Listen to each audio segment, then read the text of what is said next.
দলীয় সংঘাতৰ মাজতে পুনৰবাৰ অগপ সভাপতিৰূপে নিৰ্বাচিত হ'ল অতুল বৰা।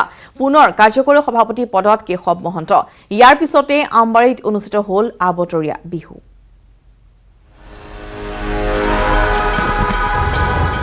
আমবাৰীত আকৌ অতুল কেশৱ জ্যোতি। পুনৰ অগপ সভাপতিৰ পদত অতুল বৰা। বঙহৰ যুঁজত পৰাজিত মহন্তপন্থী। তীব্ৰ বিতৰ্ক, প্ৰতিক্ৰিয়া, গৃহকণ্ডল সকলো ধূলিসাৎ কৰি পুনৰবাৰ আমবাৰীৰ হাতীৰ মাউতৰ দায়িত্ব লাভ কৰিলে অতুল বৰাই। বৃহস্পতিবাৰে আমবাৰীৰ মুখ্য কাৰ্যালয়ত অনুষ্ঠিত সাধাৰণ পৰিষদৰ বৈঠকত দ্বিতীয়বাৰৰ বাবে অসম গণ পৰিষদৰ সভাপতিৰূপে বিনা প্ৰতিদ্বন্দ্বিতাৰে নিৰ্বাচিত হ'ল মন্ত্ৰী অতুল বৰা। সভাপতি পদত পুনৰবাৰ অধিষ্ঠিত হৈ অতুল বৰাৰ অংগীকাৰ, নতুন ৰূপত সজাই তোলা হ'ব অগপ। প্ৰগতিশীল জাতীয়তাবাদৰ মন্ত্ৰৰে আগবাঢ়িব অগপ। নতুন হাজেৰে দলটোক আমি নতুন হাজেৰে প্ৰগতিশীল জাতীয়তাবাদৰ মন্ত্ৰৰে আমি আগুৱাই লৈ যাম কামৰ জৰিয়তে। কেৱল ইমানেই নহয়, অসমীয়াৰো সংজ্ঞা দিলে অতুল বৰাই। ৰাজ্যখনত বিভিন্ন ভাষা ভাষীৰ লোক আছে, বিভিন্ন জাতি জনগোষ্ঠীৰ লোক আছে, বিভিন্ন ধৰ্মাৱলম্বী লোক আছে। মোৰ মূল কথা হৈছে ভাৰতীয় সংবিধানে যাক ভাৰতীয় বুলি কৈছে, যিসকলে অসমৰ বায়ু, পানী, মাটিৰ লগত নিজকে বিলীন কৰি গৈছে, সেইসকল অসমত অসমীয়া, হিন্দুৱে হওক বা মুছলমানেই হওক বা যি জাতি জনগোষ্ঠীয়ে নহওক। সাধাৰণ পৰিষদৰ বৈঠকত উপস্থিত আছিল 52খন জিলা কমিটিৰ প্ৰতিনিধি। ইফালে আঞ্চলিক দলটোৰ কাৰ্যকৰী সভাপতিৰূপে পুনৰবাৰ মনোনীত হয় মন্ত্ৰী কেশৱ মহন্ত। অগপ দলক এইবাৰ নতুন সংবিধানে অধিক শক্তিশালী কৰিব। এইখন সংবিধানৰ সাংগঠনিক স্তৰ যথেষ্ট বৃদ্ধি কৰা হৈছে, সাংগঠনিক দায়িত্ব যথেষ্ট লোকৰ ওপৰত সূক্ষ্মভাৱে দিয়া হৈছে। গতিকে দলীয় সংগঠন এইবাৰ এই সংবিধানে অধিক শক্তিশালী কৰিব। অতুল কেশৱৰ ৰাজত্ব বাহাল থকাৰ পাছতে আমবাৰীত উঠিল ঢোলৰ গুমগুমনি। অৱতৰত বিহুগীতৰ তালে তালে নাচি উঠিল সমৰ্থকৰ কঁকাল। 2014 চনত প্ৰথমবাৰৰ বাবে অগপ দলৰ সভাপতিৰ দায়িত্ব লৈছিল অতুল বৰাই। ইয়াৰ লগে লগে দলীয় সতীৰ্থৰ বাধা স্বত্তেও বিজেপিৰে মিত্ৰতা বাহাল ৰখাৰ পথ নিষ্কণ্টক হ'ল অগপৰ। উল্লেখ্য যে অতুল বৰা পুনৰ সভাপতি হোৱাৰ কৌশলৰ বিৰুদ্ধে কেইবাখনো জিলা কমিটিৰ বিষয়ববীয়াই গুজৰণি দিছিল যদিও মূৰকত মন্ত্ৰী অতুল বৰাই নিৰ্বাচিত হয় সভাপতিৰূপে।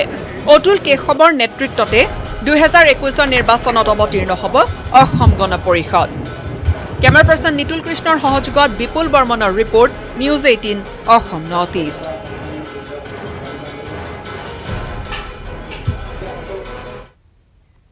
আৰু ইফালে বঙহৰ যুঁজত পুনৰবাৰ হাৰ মানিলে প্ৰফুল্ল মহন্তই। সাধাৰণ পৰিষদৰ বৈঠকৰ পিছতে অগপৰ প্ৰতিষ্ঠাপক সভাপতিগৰাকীৰ হুংকাৰ, সহ্য কৰা নহ'ব অসম চুক্তিক অপমান কৰা কোনো কাম।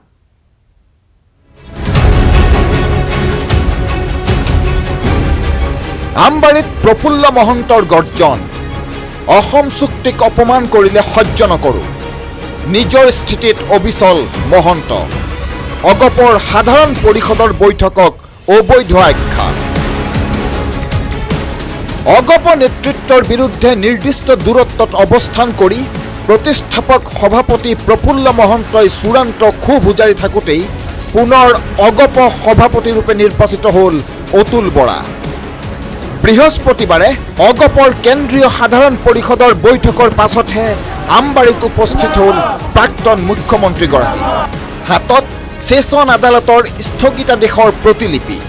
অতুল বৰা সভাপতিৰূপে নিৰ্বাচিত হোৱা বিষয়টো আদালত আৰু দলীয় সিদ্ধান্তলৈ ঠেলি দিলে প্ৰফুল্ল কুমাৰ মহন্তই। সেইটো সংক্ৰান্তত পাৰ্টীয়ে সিদ্ধান্ত ল'ব, সেইটো মই নাজানো।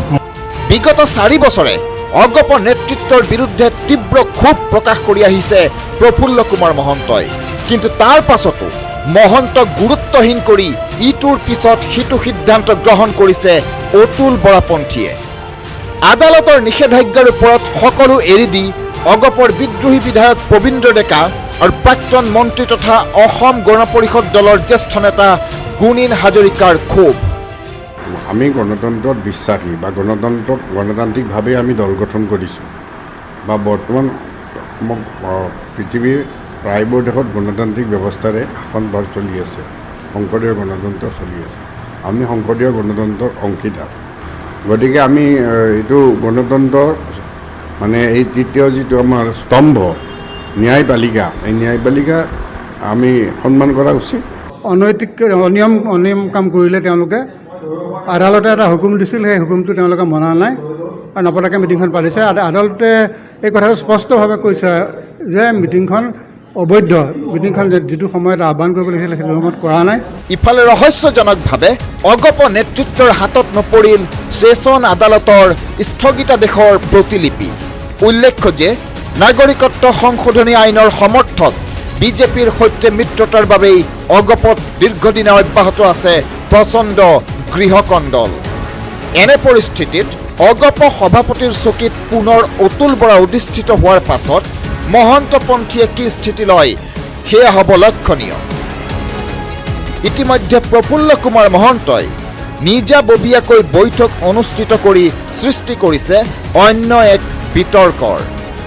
Bureau report, news 18 Assam north east. হাতত পুনৰ অস্ত্ৰ তুলি লোৱাৰ হুংকাৰ প্ৰাক্তন NDFBৰ। শীঘ্ৰে দিব লাগিব পুনৰ সংস্থাপন। সমস্যাৰ সমাধান কৰিবলৈ চৰকাৰলৈ দাবী প্ৰাক্তন NDFBৰ। পুনৰ সংস্থাপন, মাহিলী ভাত্তাৰ পৰা বঞ্চিত হৈ পৰা তীব্ৰ ক্ষোভ প্ৰকাশ কৰিছে প্ৰাক্তন NDFBয়ে। বৃহস্পতিবাৰে গোদালগুৰি চহৰত সংবাদমেল আয়োজন কৰি চৰকাৰৰ প্ৰতি ক্ষোভ গুজাৰিলে প্ৰাক্তন NDFBয়ে।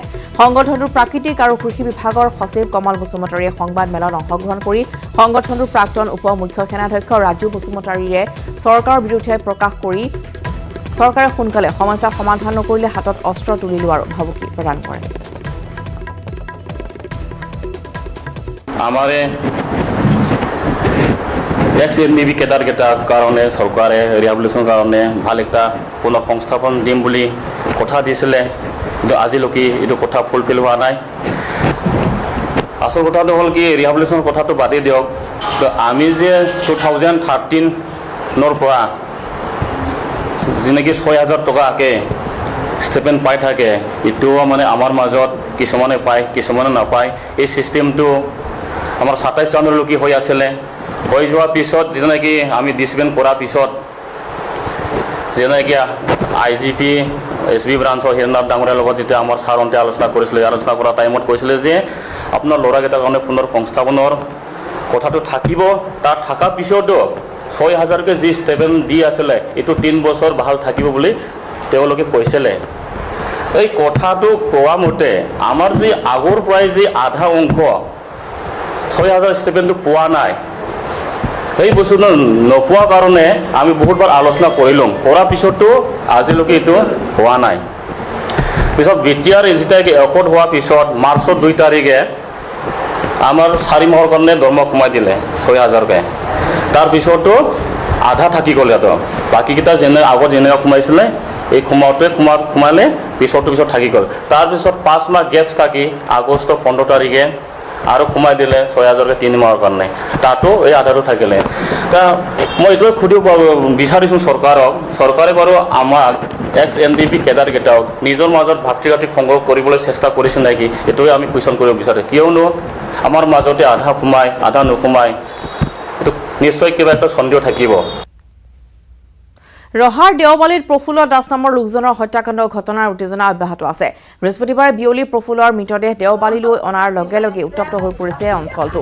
পৰিস্থিতি নিয়ন্ত্ৰণৰ বাবে বহুসংখ্যক আৰক্ষীও মোতায়েন কৰিবলগীয়া হয়। শ লোকে প্ৰফুল্লৰ মৃতদেহ হত্যাৰ মূল অভিযুক্ত নকুল দাসৰ ঘৰৰ চোতালতে সৎকাৰ কৰিবলৈ বিচাৰে যদিও আৰক্ষীয়ে এই কাৰ্যত বাধা দিয়া দুয়োপক্ষৰ মাজত হতাহতি হয়।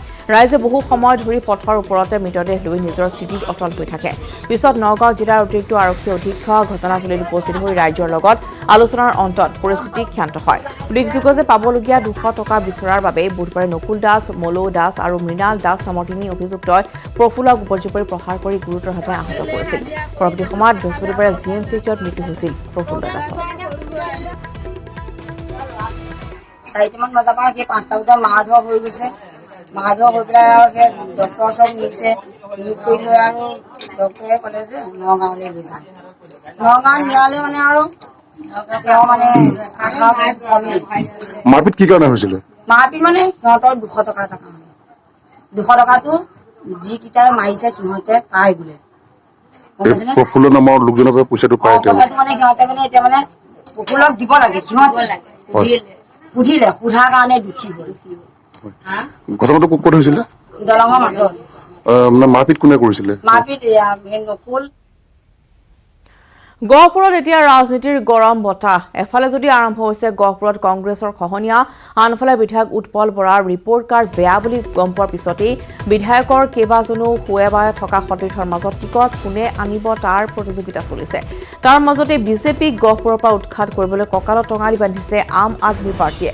বিজেপি এটি উগ্ৰ হিন্দুত্ববাদী দল, কংগ্ৰেছ হৈছে ভ্ৰষ্টাচাৰী, যাৰ বাবে আম আদমী পাৰ্টীয়ে আঞ্চলিক শক্তিক এইবাৰ গহপুৰীয়া ৰাইজে বিচাৰিছে। এই দাবী আম আদমী পাৰ্টীৰ বিষয়ববীয়া। ইতিমধ্যে আপৰ ৰাজ্যিক কমিটিয়ে প্ৰতিশ্ৰুতি দিছে গহপুৰ বিধানসভা সমষ্টিৰ পৰা আম আদমী পাৰ্টীৰ হৈ প্ৰাৰ্থীটো আগবঢ়াব অধিবক্তা নৱজ্যোতি নেওগেওক। সেয়েহে এতিয়া গহপুৰৰ ৩৪খনকৈ গাঁও পঞ্চায়ত আৰু এখন নগৰ সমিতিত আপৰ ভেটি শক্তিশালী কৰিবলৈ সোমাই পৰিছে আপৰ বিষয়ববীয়া। মুঠৰ ওপৰত এইবাৰ গহপুৰত নিৰ্বাচনী যুঁজখন যে তীব্ৰতৰ হ'ব, ই এক প্ৰকাৰ খাটাং হৈ পৰিছে। অধিবক্তা, সমাজকৰ্মী আৰু সম্পূৰ্ণ নিকা চৰিত্ৰৰ নৱজ্যোতি নেওগ ডাঙৰীয়া ইতিমধ্যে প্ৰাৰ্থিত্ব প্ৰত্যাশী ৰূপে অৱতীৰ্ণ হৈছে। আমি দলীয় কৰ্মীসকলো তেওঁক লৈ যথেষ্ট উৎসাহিত আৰু আমাক ৰাজ্যিক কমিটিয়ে প্ৰতিশ্ৰুতি দিছে যে আগন্তুক নিৰ্বাচনত গহপুৰৰ পৰা প্ৰাৰ্থিত্ব লাভ কৰিব নৱজ্যোতি নেওগে। সেই হিচাপে আমি তেওঁক লৈ পেলাই দলটো আগুৱাই নিয়াৰ ক্ষেত্ৰত অহোপুৰুষাৰ্থ চেষ্টা কৰিছোঁ আৰু ৰাইজৰ মাজত ইতিমধ্যে আমি সোমাই পৰিছোঁ। আগন্তুক বিধানসভা নিৰ্বাচনত প্ৰতিদ্বন্দ্বিতা কৰিব পৰা জোখাৰে আম আদমী পাৰ্টী অসমে গহপুৰত সাংগঠনিক দিশ ইতিমধ্যে শক্তিশালী কৰি তুলিছোঁ। কংগ্ৰেছ আৰু বিজেপিক প্ৰতিহত কৰি ২১ৰ নিৰ্বাচনত গহপুৰীয়া ৰাইজে আম আদমী পাৰ্টীৰ প্ৰাৰ্থীক জয়যুক্ত কৰিব। বিৰতিৰ পিছতে এক ব্ৰেকিং নিউজ। কংগ্ৰেছত গান্ধীৰাজ আৰু পৰিয়ালকেন্দ্ৰিক ৰাজনীতিৰ বিৰুদ্ধে পুনৰ গৰজি উঠিল জ্যেষ্ঠ কংগ্ৰেছী নেতা গোলাম নবী আজাদ। সোনিয়া গান্ধীক পুনৰ কংগ্ৰেছৰ অন্তৰ্বৰ্তীকালীন সভানেত্ৰীৰ দায়িত্ব দিয়াৰ বাবে দুদিন পিছতেই বিস্ফোৰণ ঘটাইছে গোলাম নবী আজাদে। কংগ্ৰেছত অতি শীঘ্ৰেই নিৰ্বাচন নহ'লে ৫০ বছৰলৈ বিৰোধীৰ আসনতে কংগ্ৰেছ বহি থাকিব লাগিব বুলি মন্তব্য কৰে জ্যেষ্ঠ কংগ্ৰেছ নেতাগৰাকীয়ে। সোনিয়া গান্ধীৰ ওপৰত ১% দলীয় কৰ্মীৰ আস্থা নাই বুলিও উল্লেখ কৰি এই মন্তব্য কৰিছে গোলাম নবী আজাদে। উল্লেখযোগ্য যে দলত এজন পূৰ্ণকালীন আৰু কাৰ্যদক্ষ সভাপতি লাগে বুলি সোনিয়া গান্ধীলৈ পত্ৰ প্ৰেৰণ কৰা সকলৰ ভিতৰত অন্যতম আছিল গোলাম নবী আজাদ। প্ৰদেশ কংগ্ৰেছসমূহৰ সভাপতি নিৰ্বাচনক লৈও গোলাম নবী আজাদে কৰা তাৎপৰ্যপূৰ্ণ মন্তব্য। দিল্লীলৈ তালবাতি কাঢ়ি থকা আৰু দলৰ একাংশ জ্যেষ্ঠ নেতাৰ আশীষ ধন্য সকলেহে প্ৰদেশ কংগ্ৰেছৰ সভাপতি হৈ আছে বুলি মন্তব্য কৰিছে গোলাম নবী আজাদে।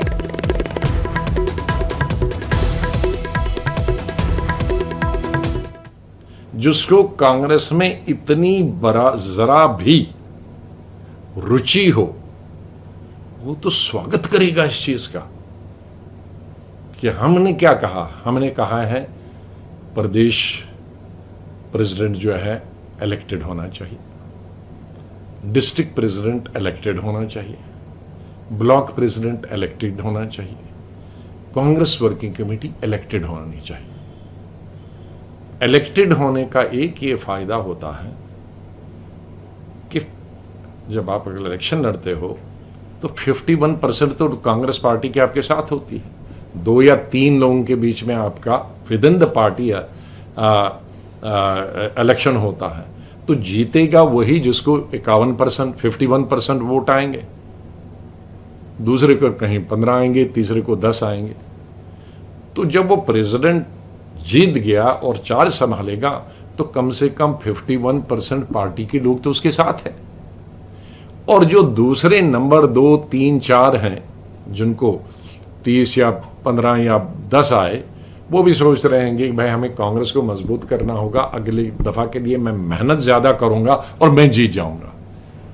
तो उससे क्या होती है, एक तो 51 वाला आपको प्रेसिडेंट मिल गया और जिसको 20 मिले, 10 मिले, 15 मिले, वो भी आपके साथ। उसने कहा मैं, लेकिन अभी जो प्रेसिडेंट बनता है उसके साथ 1% भी नहीं होता है, क्योंकि वो तो किसी को भी हमने उठा के, जो दिल्ली आता जाता है उसको उठा के हमने बना दिया प्रेसिडेंट है। जनरल सेक्रेटरी ने रिकमेंड किया या गुलाम नबी आजाद ने ही रिकमेंड किया या दूसरे ने रिकमेंड ही तो किया ना, आसमान से तो नहीं उतरा। तो अब हमें ये तो नहीं मालूम कि इसके साथ 100% लोग हैं कि शून्य है। तो कई प्रेसिडेंट ऐसे बने हैं जिनके पास शून्य भी है। বৰপেটা সত্ৰৰ ডেকা সত্ৰীয়া নৱজিৎ দাসৰ যোৱা 25 আগষ্টত দেহাৱসানক লৈ সত্ৰ নগৰী বৰপেটাবাসী এতিয়া শোকত ম্ৰিয়মান হৈ আছে। গুৱাহাটীৰ এপল হস্পিটেলত যোৱা 22 মে'ত বাইপাছ চাৰ্জাৰী সম্পন্ন হোৱাৰ পিছতেই দীৰ্ঘদিন ধৰি ঘৰতে আছিল তেওঁ। ডেকা সত্ৰীয়া বাপজনাৰ মৃত্যুত এতিয়া শোকাহত পৰিয়ালটো সন্মুখীন হৈছে আন এক ভয়াৱহ সংকটৰ। ডেকা সত্ৰীয়া বাপজনাৰ চিকিৎসাৰ বাবে ঋণগ্ৰস্ত হৈ পৰা পৰিয়ালটোৱে কিদৰে বৃহৎ পৰিমাণৰ ঋণ পৰিশোধ কৰিব সেই কথাই চিন্তিত হৈ পৰিছে পত্নী। বাপজনাৰ বাইপাছ চাৰ্জাৰী চিকিৎসাৰ ব্যয় ৰাজ্য চৰকাৰে বহন কৰাৰ কথা প্ৰকাশ কৰিছিল মুখ্যমন্ত্ৰীয়ে, কিন্তু সেই মুহূৰ্তত তেওঁৰ চিকিৎসাৰ ব্যয় বহন নকৰিলে ৰাজ্য চৰকাৰে, যাৰ ফলত বাপজনাক ডিচাৰ্জ দিয়াৰ পিছতো প্ৰায় 10 দিন ধৰি ধনৰ অভাৱত নাৰ্ছিং হোমৰ পৰা উলিয়াই আনিব পৰা নাছিল পত্নীয়ে।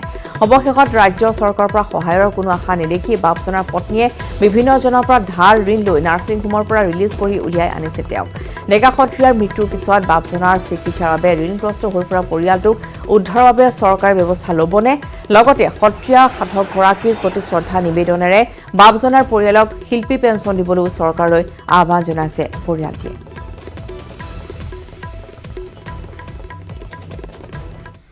মই আমাৰ তেখেতৰ অকালতে মৃত্যু হ'ল। আমাৰ যিখিনি আমাক চৰকাৰৰ ফালৰ পৰা সহায় অনুদান কিবা এটা কৰিম বুলি কৈছিল, তেওঁলোকে একো এটা অনুদান নকৰিলে। তেওঁ আমাৰ এখেতৰ মানে সেই এটাত মানে বিৰাট মনত দুখ লৈ গ'ল। মানে কিবা এটা সহায় কৰিব চৰকাৰৰ ফালৰ পৰা, মই অলপ ঋণৰ ফালৰ পৰা মুক্ত হ'ম। আৰু তেওঁলোকে কৈছিল মই আপোনাৰ হেৰিটো কৰিম আৰু মুখ্যমন্ত্ৰীয়ে কৈছিল, তেওঁলোকে কৈছিল বোলে আমি এটা চিকিৎসাৰ বিষয়ে আমি অনুদান এটা বা সহায়খিনি কৰিম আৰু CMে অলপমান সহায় কৰিলে সেইখিনি পইচাটো একোৱেই নহয়। তেওঁলোকে জানে যে কিমান টকা লাগে, এখন হস্পিটেলত কিমান লাখ টকা লাগে, সেইখিনি পইচা তেওঁ ভাবিছিল বোলে। তেওঁলোকে জাগুনৰ বুঢ়ীদিহিং নদীৰ খহনীয়াৰ ভয়াৱহ আৰোপ। তিনিচুকীয়া জিলাৰ অসম অৰুণাচল সীমান্তৱৰ্তী জাগুন বন বিভাগৰ কাৰ্যালয়ৰ অন্তৰ্গত কথা সংৰক্ষিত বনাঞ্চলত বুঢ়ীদিহিং নদীৰ প্ৰবল খহনীয়াৰ ফলত বৰ্তমান বনাঞ্চলখনৰ লগতে কথা গাঁৱলৈ তীব্ৰ ভাবুকি কঢ়িয়াই আনিছে। শ শ বিঘা বনাঞ্চলৰ ভূমি বৰ্তমান নদীৰ বুকুত জাহ গৈছে। চৰকাৰ তথা স্থানীয় বিধায়ক লগতে বন বিভাগৰ নীৰৱ ভূমিকাৰ বাবেই সংৰক্ষিত বনাঞ্চলখন লগতে গাঁওখন ক্ৰমাৎ নদীৰ বুকুত জাহ যোৱা বুলি স্থানীয় লোকসকলে ক্ষোভ গুজাৰিছে। খহনীয়া ৰোধ কৰাৰ দাবীত প্ৰতিবাদমুখৰ হৈ পৰিছে স্থানীয় ৰাইজ। অতি শীঘ্ৰে বিহিত ব্যৱস্থা গ্ৰহণ কৰিবলৈ চৰকাৰ তথা বিভাগীয় কৰ্তৃপক্ষক স্থানীয় লোকসকলে আহ্বান জনাইছে।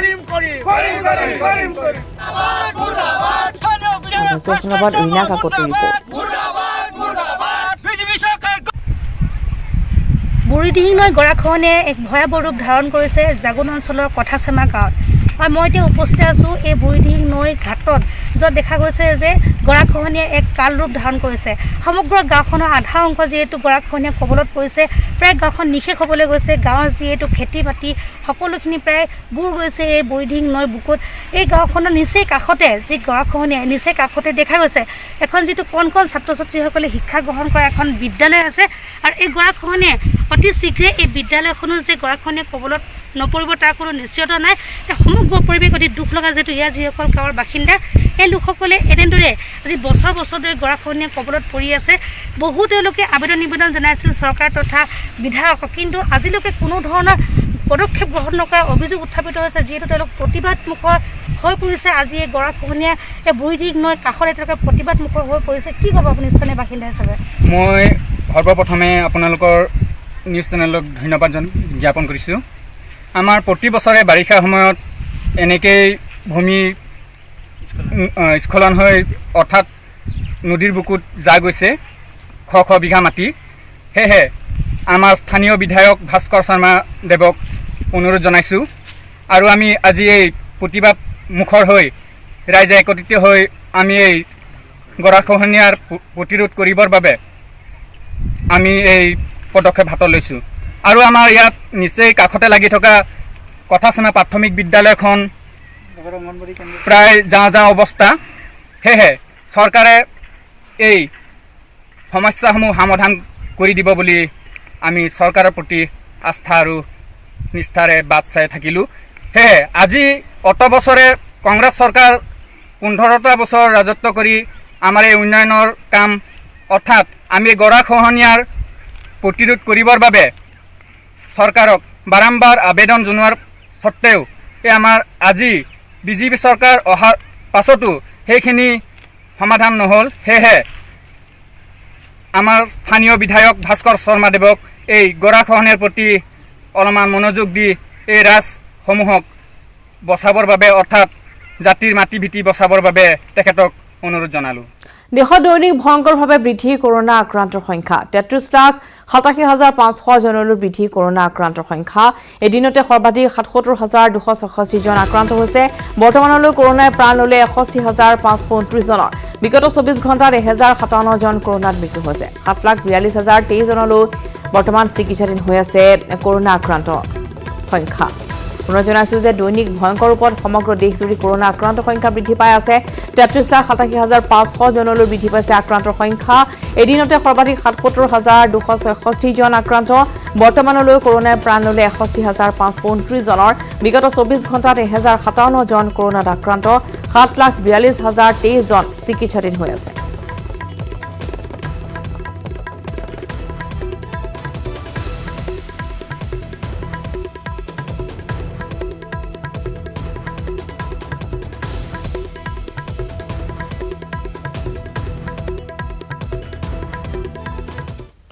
মৌ পালনেৰে স্বাৱলম্বিতাৰ নিদৰ্শন দেখুৱাইছে বাক্সাৰ মুছলপুৰৰ নিকটৱৰ্তী বিষ্ণুপুৰ খামৰি গাঁৱৰ 70টা পৰিয়ালে। এই গাঁওখনত উৎপাদিত মৌ ৰসে এতিয়া ৰাজ্যখনৰ লগতে বহিৰাজ্যতো বজাৰ দখল কৰিবলৈ সক্ষম হৈছে। চাহক এখন ওপৰত মনোহৰ ৰাজবংশীৰ ৰিপৰ্ট। হয়, মই এতিয়া উপস্থিত আছোঁ বাক্সা জিলাৰ মুছলপুৰ মহকুমাৰ অন্তৰ্গত বিষ্ণুপুৰ খামৰি গাঁও, যিখন গাঁৱক এতিয়া মৌ গাঁও হিচাপে সমগ্ৰ অসমতে পৰিচিত লাভ কৰিছে। এই গাঁওখনৰ পৰা খামৰি হানি নামৰ এটা প্ৰডাকশ্যন সমগ্ৰ অসম তথা বহিৰাজ্যত জনপ্ৰিয়তা উচ্চ শিখৰ লাভ কৰিছে। নেচাৰেল মৌ ৰস ইয়াতে প্ৰডাকশ্যন হয় আৰু প্ৰতিটো পৰিয়ালতে এতিয়া মৌ পালনৰ জৰিয়তে এই স্বাৱলম্বিতাৰো নিদৰ্শন দেখুৱাবলৈ সক্ষম হৈছে। তেনে কেইগৰাকীমান মৌ পালক আছে যিসকলে ইতিমধ্যে মৌ পালনৰ জৰিয়তে এই অঞ্চলটোত স্বাৱলম্বিতা নিদৰ্শন দেখুৱাৰ লগতে এই গাঁওখনক মৌ গাঁও হিচাপে প্ৰতিষ্ঠা কৰাত অগ্ৰণী ভূমিকা গ্ৰহণ কৰিছে। মোৰ লগত আছে এনে এগৰাকী ব্যক্তি যিগৰাকী ব্যক্তিয়ে খনিৰ মদাহী। তেওঁৰ পৰা মই প্ৰথমে জানিব বিচাৰিম কেনেদৰে তেওঁৰ মৌ পালনক অগ্ৰাধিকাৰ দি এই গাঁওখন মৌ গাঁও হিচাপে পৰিচিতি লাভ কৰিলে। নমস্কাৰ, মোৰ নাম খনিৰ মদাহী। এটা স্বেচ্ছাসেৱী সংগঠন আছিল গ্ৰীণ এনভাইৰনমেণ্ট টাস্ক ফ'ৰ্চ। সেয়ে মানে আমাৰ পুৰণা মৌ পালককেইটাক লৈ পেলাই এটা অৰ্গেনাইজেশ্যন বনাইছিল 50 জনীয়া। তাৰপিছত সেইটো অৰ্গেনাইজেশ্যনত 50 জনে আমাৰ গাঁৱৰে গোটেইখিনি। তাৰপিছত আমি নতুন মানে মৌ পালক হিচাপে আমিও তাৰে যোগদান কৰিলোঁ। সেনেকৈ কৰি এতিয়া প্ৰায় আমাৰ গাঁৱৰ প্ৰত্যেকে মানে মৌ পালনৰ লগত জড়িত হৈ আছে আৰু নতুন নতুন হ'ব খুজি আছে মানে আমাক দেখা পাই পেলাই। ইয়াত এতিয়া প্ৰডাকশ্যনটো কেনেকুৱা হয়? প্ৰডাকশ্যনটো আমাৰ ইয়াতে যথেষ্টখিনি হয়। আমাৰ এই বিষ্ণুপুৰ গাঁও আৰু বৰবৰী অঞ্চলত যথেষ্টখিনি প্ৰডাকশ্যন হৈছে। আমি বৰ্তমানলৈকে আমাৰ কোম্পানীয়ে 10 কুইণ্টল হানি মানে এইবাৰ কালেকশ্যন কৰিছোঁ। ইয়াত ক'ত ক'ত বিক্ৰী কৰা হয়? তাৰপিছত বিক্ৰীটো হ'ব গুৱাহাটীত হ'ব, তাৰপিছত লোকেল মাৰ্কেটত হ'ব। নেৰামিক বুলি এটা অনুষ্ঠান আছে এলাহাবাদৰ, তাতেও মানে ছাপ্লাই হ'ব।